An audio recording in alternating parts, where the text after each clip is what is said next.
Hi everyone, I'm Rebeca Pop and I am the founder of Vizlogue. Vizlogue is a data visualization and storytelling lab that's on a mission to help companies and organizations communicate more effectively with data. However, this video is not going to be about Vizlogue and it's not going to be about myself. It's going to be about kids and how we should be teaching kids data visualization. Now, I'm no expert in teaching kids data visualization, but I did what you might have done in my position, which is I reached out to a few people who are experts in this area. So throughout this video, you'll see portions of the interviews that I have conducted with the author of a book in data visualization for kids, another data visualization practitioner who has spent some time teaching kids data visualization through games, and very importantly and very interestingly, we'll be talking extensively about the New York Times project, what's going on in this graph. If you want to learn more about how you can teach your kids or kids in general data visualization, stay tuned. The first interview that I conducted was with Jon Schwabish. Jon is a data visualization practitioner, book author, but also father, and he has spent a considerable amount of time developing games for kids to teach kids data visualization. My first question is, I know that you're a parent. I know that you've been teaching data viz to kids, or you taught kids data viz a few times at least. So at what age do you think kids should start learning data visualization? I think kids should start learning data visualization right away.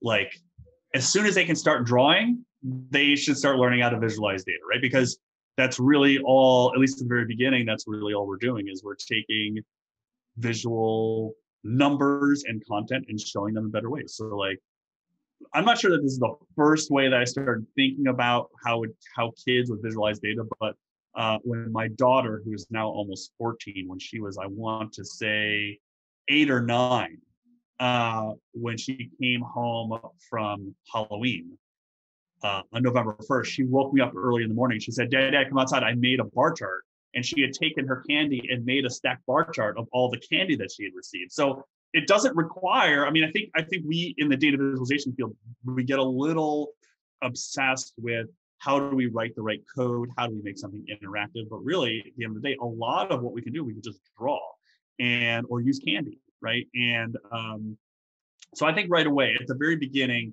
when they start learning about numbers, when kids start learning about mathematical concepts, adding and subtracting, I think we can all start talking about graphs and data,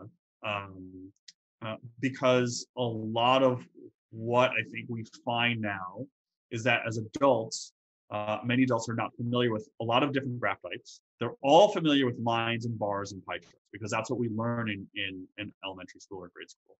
So if we can teach kids more graphs, then they're going to be better stewards of data, better consumers of data as adults. And so if we can teach them how to read bar charts and line charts at a very early age, then when they get to elementary school or grade school or middle school, we can start pushing into these other graph types like histograms and choropleth maps and even dot plots and network diagrams. So there's a lot of graphs out there, and I think it's all about expanding kids' horizons and their graphic literacy so that they become better stewards of data as adults. Yeah, I absolutely agree with you. Now let me ask you something else. So for kids to learn data, there are two factors, right? Or two types of adults who can help them: parents and teachers. So starting with parents, how do you think parents can facilitate, assuming that parents have a certain level of data literacy, Right. how do you think parents can facilitate kids to learn data visualization? Yeah, I mean, that's a great question. And part of the challenge with parents teaching data visualization to kids is that parents need to be also knowledgeable about data visualization and different types of graphs. But, I think as parents, we are always, I think, trying to educate our kids and trying to inform them and have them explore the world around them. And graphs and data is just part of that. So, I think one thing that we do is my daughter especially, she reads parts of the Washington Post and the Wall Street Journal and the New York Times. And in those publications, there are lots of graphs. And one thing that we can do, I think, as parents is encourage kids to ask questions. If they don't understand what a graph is or what it's saying or what the data means, that they should be able to ask questions. And I think a lot of things that we maybe take for granted that are data visualization, we don't really think of it as data visualization. So if you think about playing a board game, right? The amount of money that kids have, right? That's a data visualization. You think about Monopoly's example. You have the $1 bills, the fives, the tens, the 50s, the hundreds, right? You can sort of stack those up, and that's a bar chart of how you have each one of these. So I think it's a lot of the simple things. And again, I think if we can get kids to understand the simplest graphs right away, then we can move them towards these more, I would say, non-standard, sort of more complicated graphs. And one thing that I do when I'm teaching data viz to kids is to try to make it as personal and related to them as possible. So a good example, and maybe we'll talk about this later, but I can just talk about it now. A good example of an exercise that I use is I ask the kids to draw one floor of their house. So not the whole house, but just one floor. Where's their bedroom relative to their siblings or their parents, or where's the kitchen? And then I give them a piece of tracing paper, and on top of that, let's add some data. So circles for where I spend the most time, squares for where I'm on my computer, and lines for how I walk through the house or how my sister walks through the house. So adding data to that's familiar because they know the map of their house. As opposed to when you might do this with adults, and this is an exercise I learned from Valentina De Filippo, which is she gives her workshop participants a piece of paper and asks them to draw a map of the world, right? So that's for adults. It's a different familiarity. It's a different thing that they think about. So it's about, I think, trying to make these things more familiar for kids, because that's how they're going to be able to connect with the content and then push it forward into this. You're sort of tricking them in a way to learn about data visualization. They don't even know, just the way you trick them about learning about algebra. They don't know they're learning about algebra, but they are in fact learning algebra. Same thing with data visualization. They don't necessarily know that they're building a data-driven map, but they are building a data-driven map. And so going from a map of your house with big circles to going to a map of the world with circles by population is really not that big of a jump. So my last question is, how will the kids of today look like when they become adults from a data visualization and data literacy standpoint? Like I teach data visualization to adults, and there's a wide range of data literacy and data visualization literacy. Now, if kids start learning data visualization earlier on, which wasn't the case with me and probably wasn't the case with you, right. I had no idea when I was 10 or 11, how do I read a graph? So I learned much later in life, but learning earlier, I think it's right. It builds, right? Knowledge builds year after year. So how advanced do you wish, or do you think the kids of today will be when they become adults in terms of data literacy and visual literacy? Yeah. I mean, I think the kids of today are going to be far more advanced than our generation in graphic literacy, visual literacy. I think a couple of reasons why. One, it's clear data is clearly the currency of many sectors today, that it probably wasn't as much as when I was growing up. Two, a lot of the news organizations that we read all the time, the Times, the Post, the Wall Street Journal, the Guardian, the Hindustan Times, Der Spiegel, all these newspapers have more advanced data visualization and graphics teams. And that's not to say that they're creating more advanced data visualizations, especially for the sake of creating more advanced data visualizations. But what a lot of them do, and I think there are a few examples, the New York Times and the LA Times are two that come to mind, are especially good at leading the reader through how to read a particular graph. So they explain to the readers how to read this scatter plot or this bubble plot or this network diagram. And so as a regular reader of these newspapers, you become more familiar with these graph types. And I think because they're doing that now, kids who are reading newspapers, magazines, websites, are going to just be exposed to more of these graphs, and they're going to see them more and more. If you think about, me as a 16-year-old boy, reading the sports page, the graphs that are in the sports page now are just fundamentally different, more data rich than they were when I was growing up. So I think kids are going to be more visually and graphically literate as adults. I think there is somewhat of a danger that we're not necessarily teaching kids about the objectivity of data, where data comes from, the possible biases that are inherent in data. And so I think, we've been focusing on data visualization and how do you get kids to be more visually literate. But I think a big part of that needs to be, how do kids use data? How do they read data?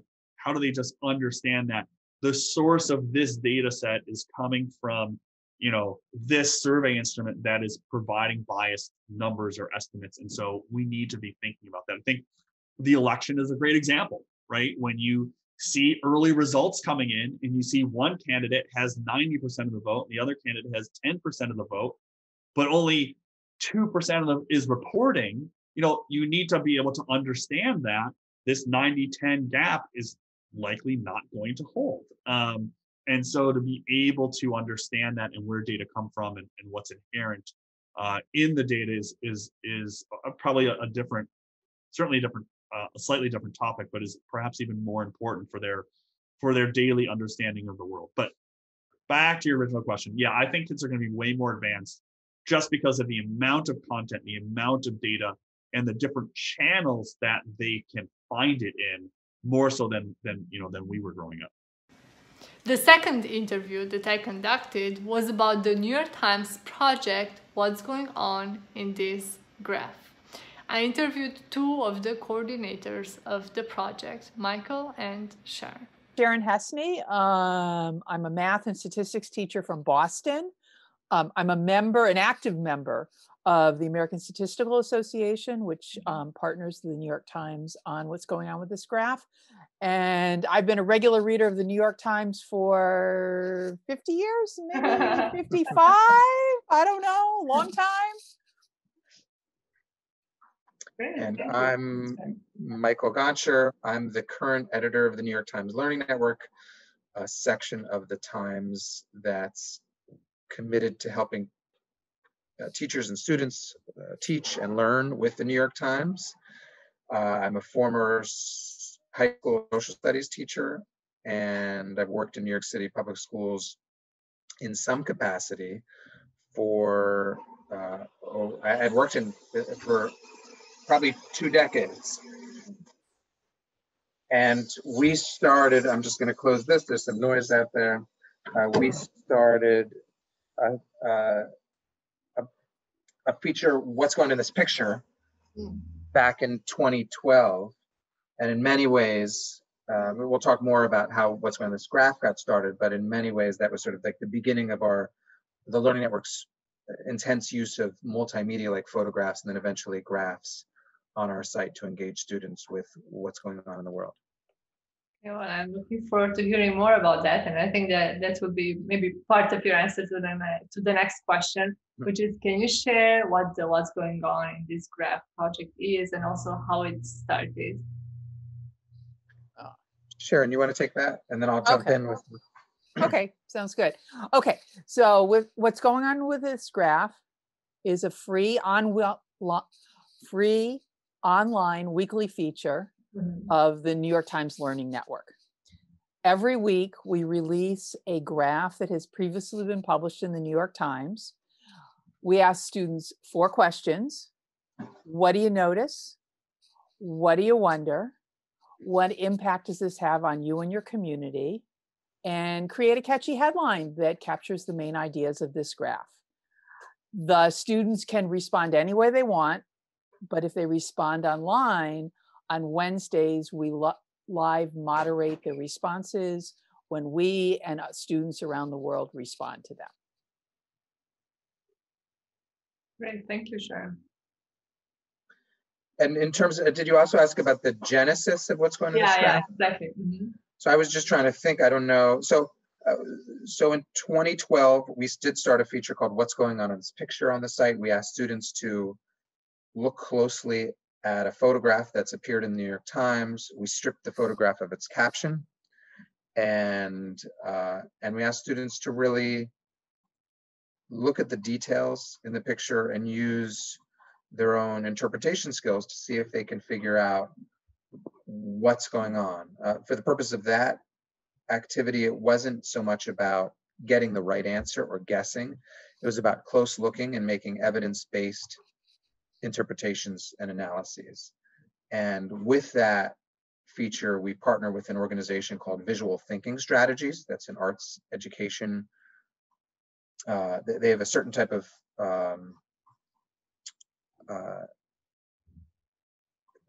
facilitation method for looking at art.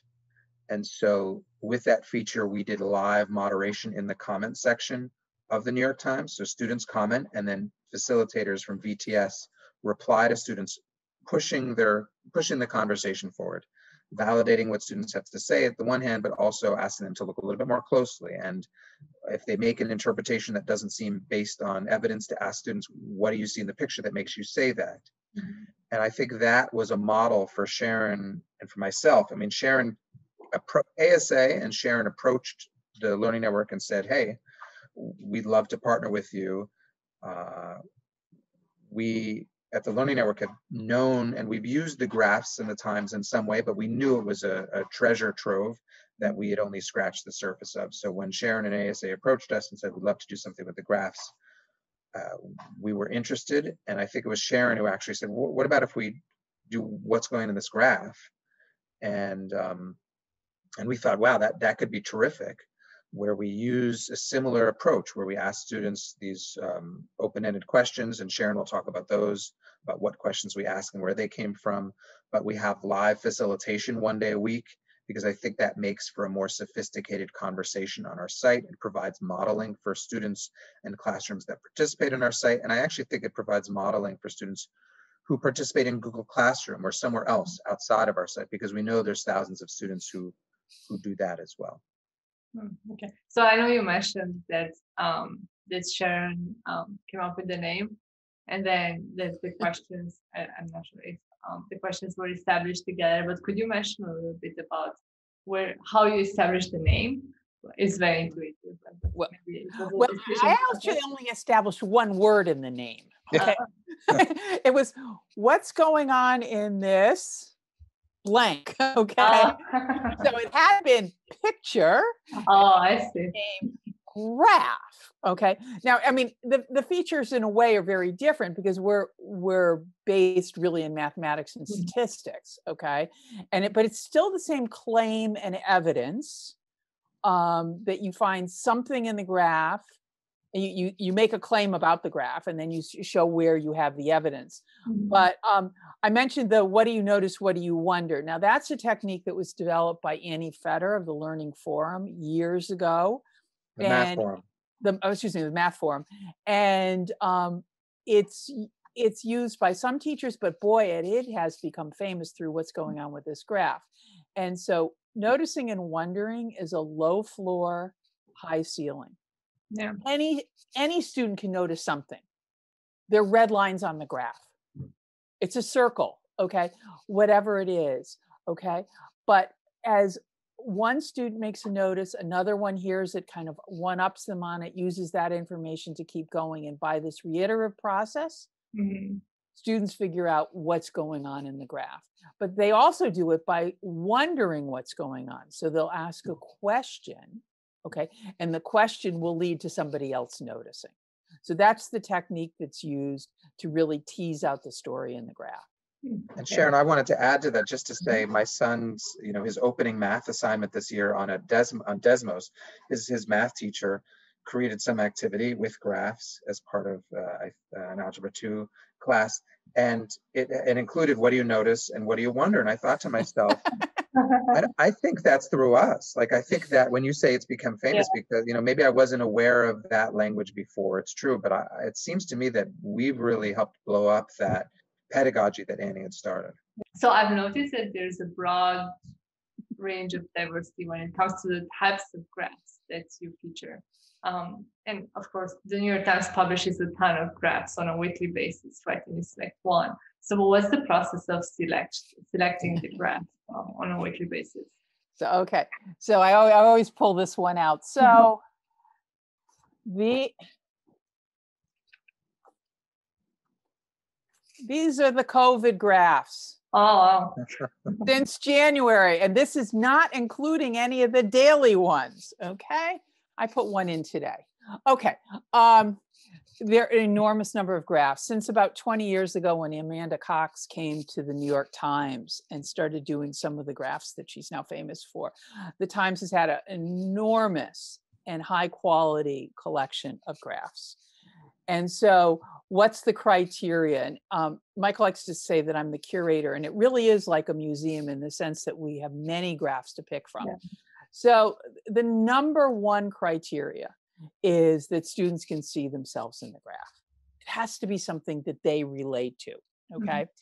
Mm-hmm. The second criteria that I like to have is there has to be a surprise. So if you notice and wonder, you're gonna learn something you didn't know before. That's connected to the third thing, which is that you learn about the world you're in. Mm-hmm. Okay. And lastly, the graph has to be timely, something that's going on now. Now, that's how individual graphs are selected. From week to week, what we really try to do is we like to try to change the context or the content of the graph from week to week. Okay.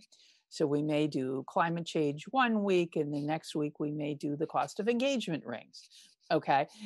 Secondly, we change the type of graph. So we have had, in broad terms, 33 different types of graphs. There have been subsets of the 33, but an enormous number of types of graphs.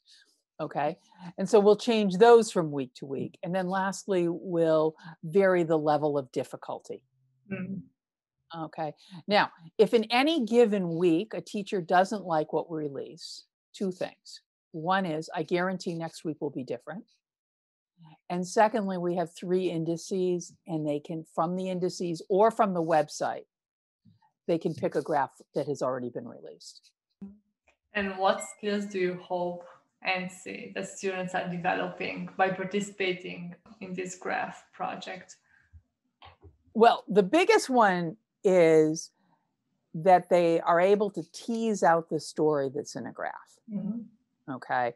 And, just like poetry, I mean, all poems are different, and the teacher gives you a poem and you try to, what is going on here?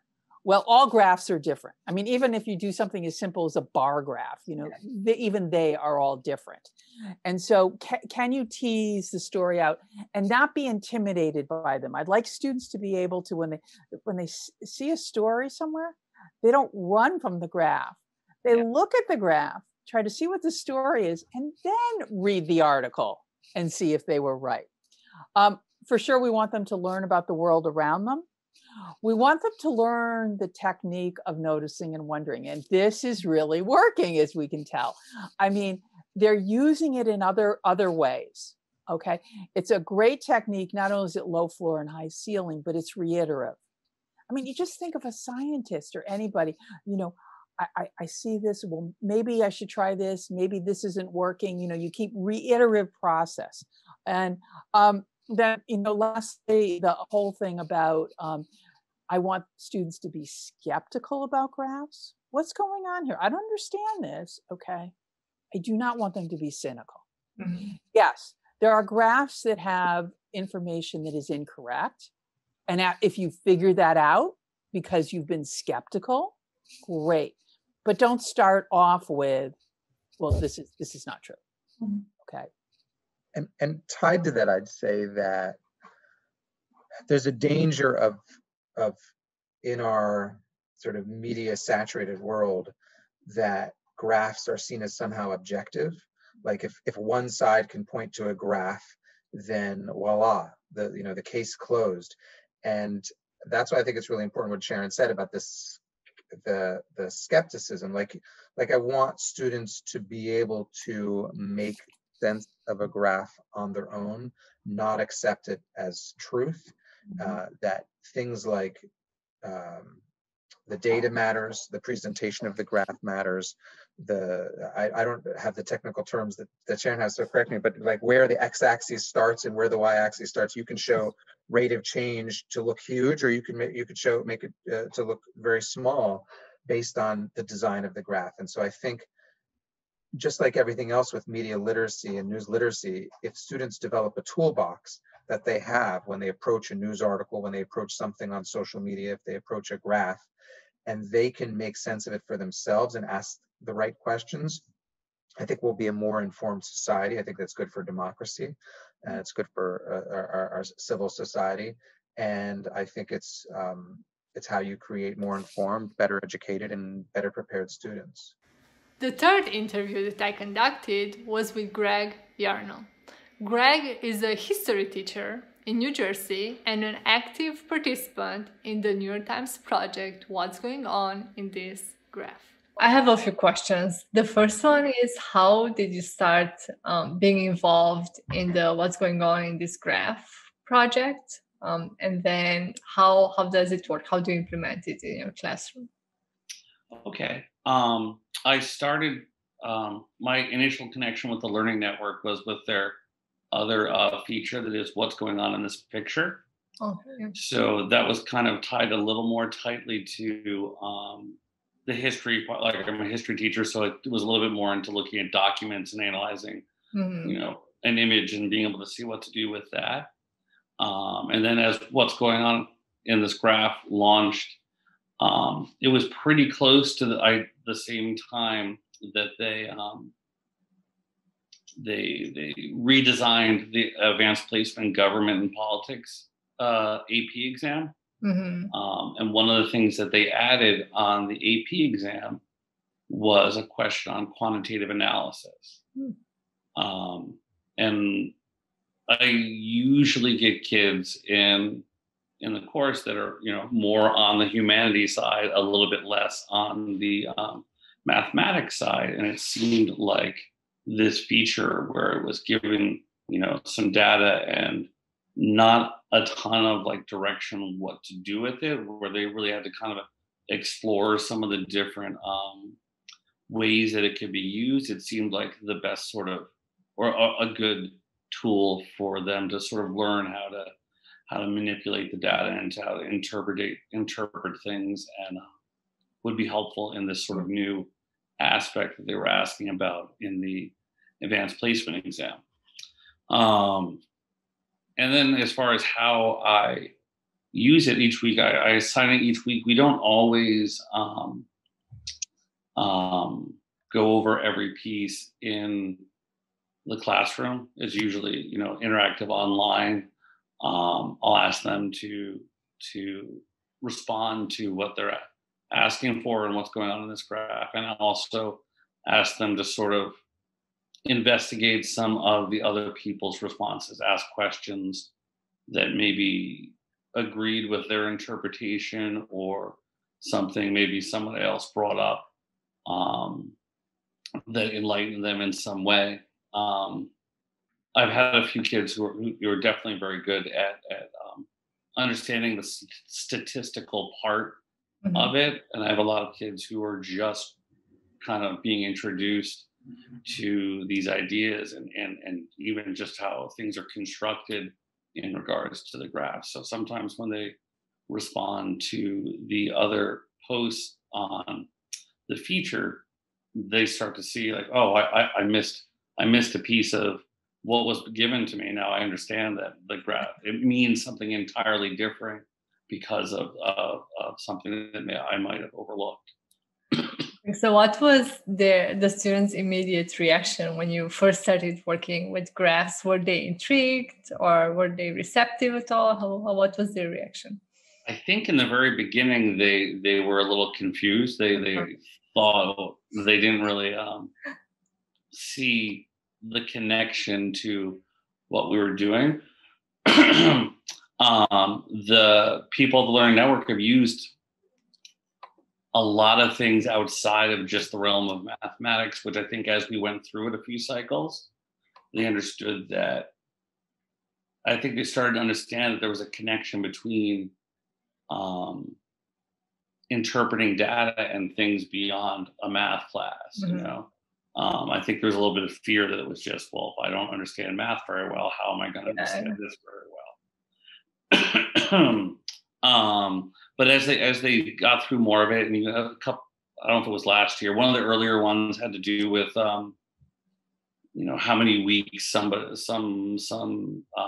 music single was on the top of the charts, and the popularity, the ebb and flow of popularity of different, I think summer music, I forget what it was, but I think they became more intrigued by seeing how the different ways that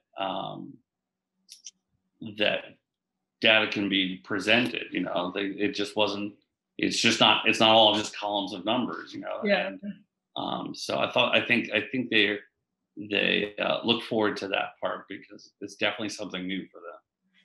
Would you say that they are more intrigued or receptive based on the type of chart, or based on the topic being presented, or a mix of both, or maybe something else, another element? I think the topics certainly are the easiest ones for them to, you know, if there's some topics that hit more close to home for them, they probably feel more comfortable with manipulating the information. But they've definitely been, when we go over some, especially because they did a lot with COVID over the quarantine in the spring, and we were all virtual at that point. So that was definitely, you know, each Wednesday we would talk about the ones that were tied to what was going on in the world, and they've done several with the elections, which is obviously pretty relevant to the government class. So those topics I think they like, but when they're more comfortable with, when the topic kind of hits home to them more, I think they're a little more receptive to it. But I also usually on some of the weeks where I'm only, you know, when we're only doing that part online, I get more individual questions asked of me when it's displayed when the graph comes up in a not expected way. Like I was just looking at Wednesdays, and it's not, you know, they know what a bar graph and a line graph is, and the basic, you know, traditional graphs. When they see some of the other things, I think it gets them intrigued on what's happening there. I'm not sure it's always understood. It takes a little longer to understand, I think, but I think that's good. I have to figure out a better way of when the people post at the end, they post a little bit more explanations of understanding the actual statistical models and things that they're using in the graph. I need to get a better way of getting them to kind of hone in on that. Not that they're in a statistics class, but I think if they could understand some of the different versions of what's being presented to them, they'd be more comfortable in those other areas. Yeah. The fourth interview that I conducted was with Lauren Iskander. Lauren is a student in New Jersey, a fan of graphs, and an active participant in the project What's Going On in This Graph. So I'm curious how you started being involved in the What's Going On in This Graph project, and also how you participate, if you participate on a weekly basis or how often you participate in the project. Okay, so I started What's Going On in This Picture in September of this year because I'm taking an AP Government and Politics class, and my teacher, Mr. Yarnell, wanted us to engage with graphs and real-world content so that we would be able to interpret graphs better on the exam. So that's what's going on in this picture, right? That was the original version. Right. Yes. So in freshman year, we did What's Going On in This Picture for world history. And I think that was to get us to engage with our real world and then engage with the history that we were learning at the same time. So we do that every week. What's going on in this graph every week. Okay. So how do you participate every week? How do you approach, I guess, the process of participation? So usually the night before, I'll look at the graph and I will formulate my response to the 4 questions that they put at below the graph. And I'll wait till the next morning and I'll post it around 8 a.m. Or 9 a.m. And I'll comment on some other people's posts. And then I keep checking back to see if people have responded to my comments or if someone has responded to my response. And we go back and forth having discussion like that. And when you post your comments, do you do like some extra research, or how do you think about the comments? How do you reach the point where you have a comment? Do you just look at the chart, or do you take any extra steps? When I'm formulating my own response, so usually I just look at the chart and I think about what previous knowledge I have and what knowledge I've learned from my government class, and I put those together and formulate my response. So usually it's just by looking at the information I have from the graph and what previous knowledge I have. I don't usually do much researching outside. And what was maybe one of the most interesting or unusual types of graphs that you've seen? I actually think last week's graph or this week's graph was the most interesting because it was a unique shape. It looked kind of like an hourglass. Oh, I need to check it out. I haven't seen it. But like an inverse hourglass, because the middle part was the thickest, and it was talking about the unemployment rates when before and after Corona. So in the beginning it was skinnier, and then when unemployment rates increased, it got larger, like horizontally, and then it started to come in again because unemployment has gone down. So I thought it was a unique way of depicting the unemployment rates. It's something I haven't seen before. It wasn't like a pie chart or a line graph or anything like that. Are you creating any graphs yourself in school or maybe outside school? Not really, not for government. Sometimes for engineering, we'll do some graphs, or in physics last year we would do some graphs, but nothing with politics. Okay. But outside politics, you've created some graphs. Yes, for math and science classes I have. And what kind of graphs have you created? So usually I did a lot of velocity time graphs or acceleration versus time graphs for calculus. So those were line graphs or curved graphs.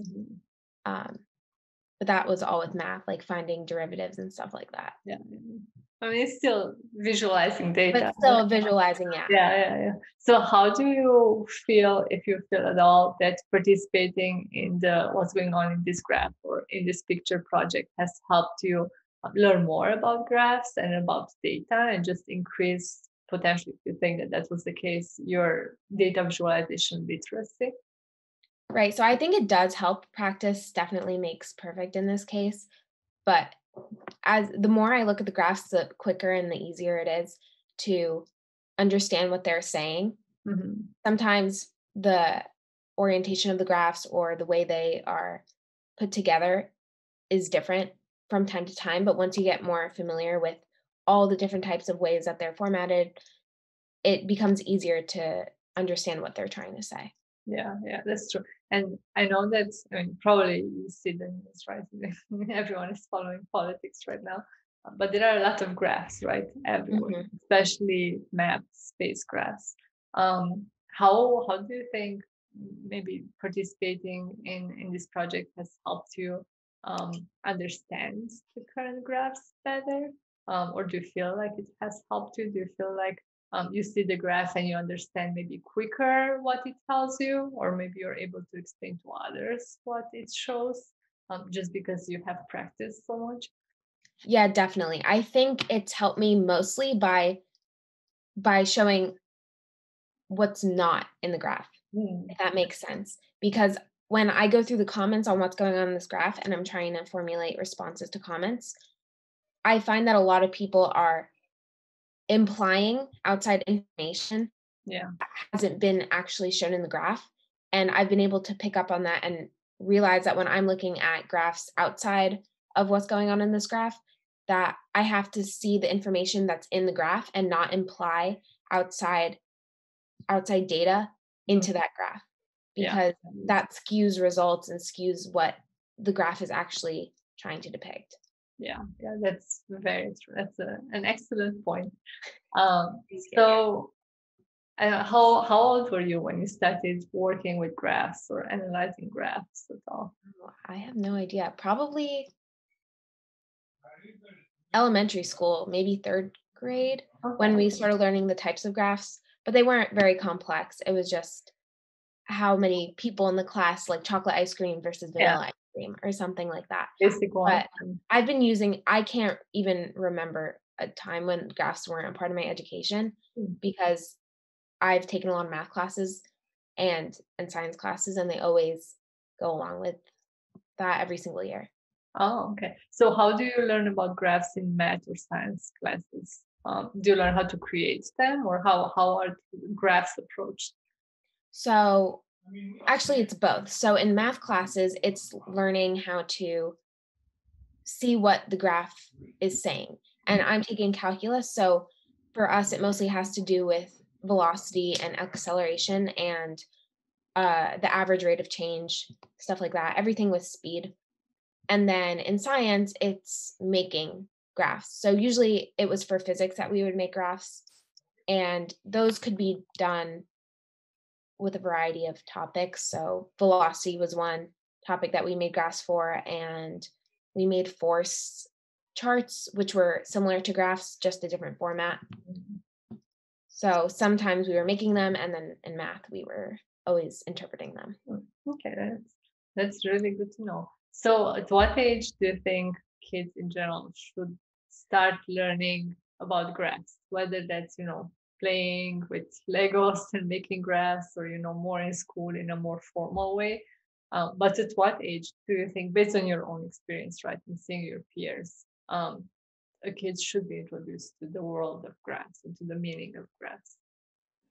So I think as young as possible, with to an extent.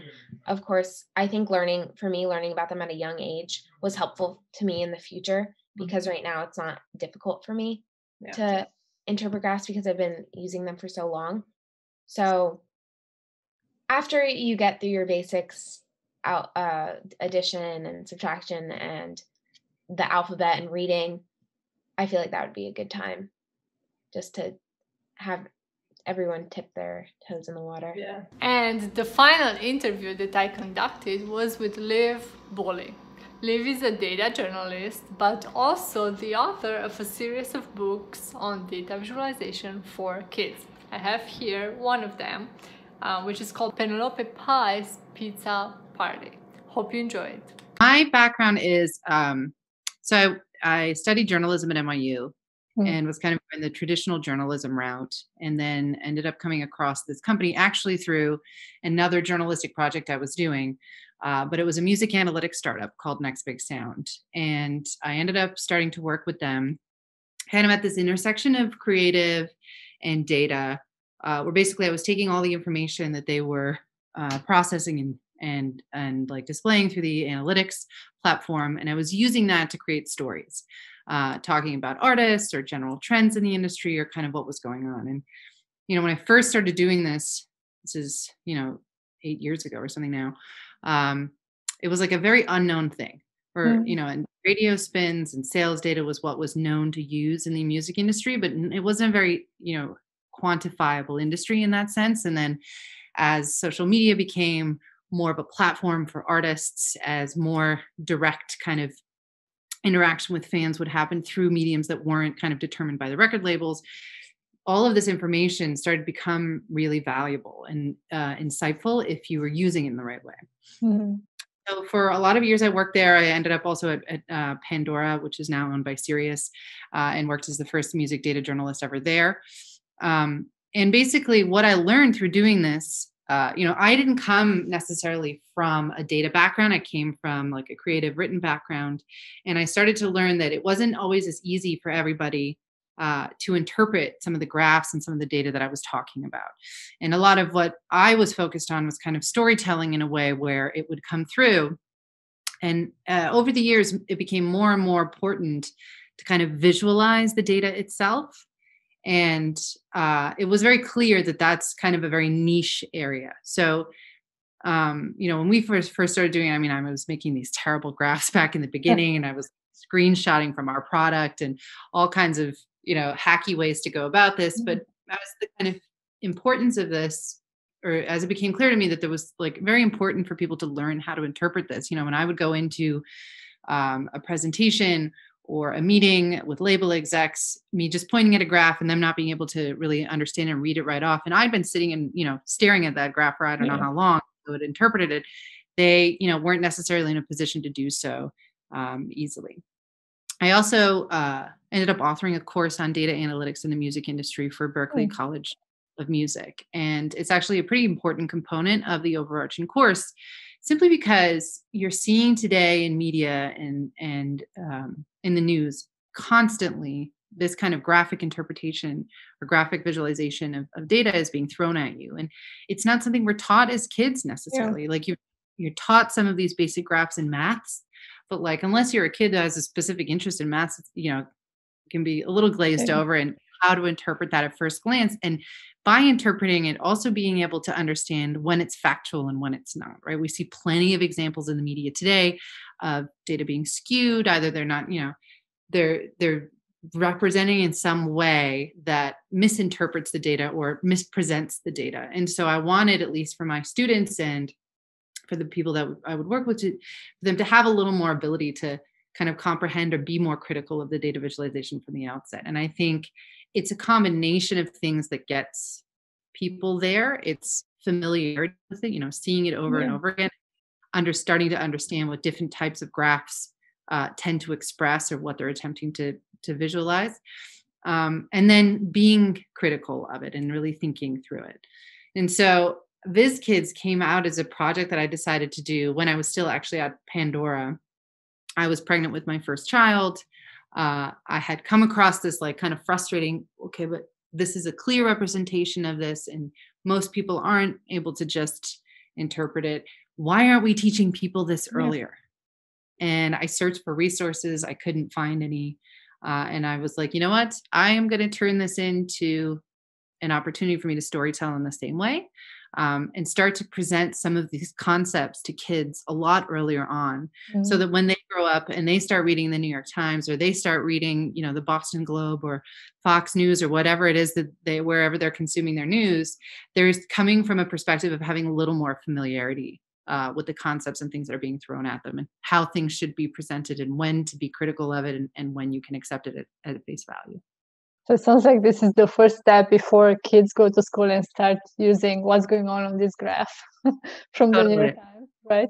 So how, given that there's no other book to my knowledge, right, on data visualization for kids, and probably for sure when you wrote this, there was nothing. How did you plan it? How did you conceptualize it? How did you approach the process of writing the book and the series? Well, I think it's funny. Well, first of all, the first book is about a pie chart, which is probably the most contested chart. But I really took it from my own perspective of, like I said, I didn't come from a math statistics background. I taught myself programming through online courses. I tried to think of like, how would I explain this to my mom, or to somebody who doesn't have a background in this?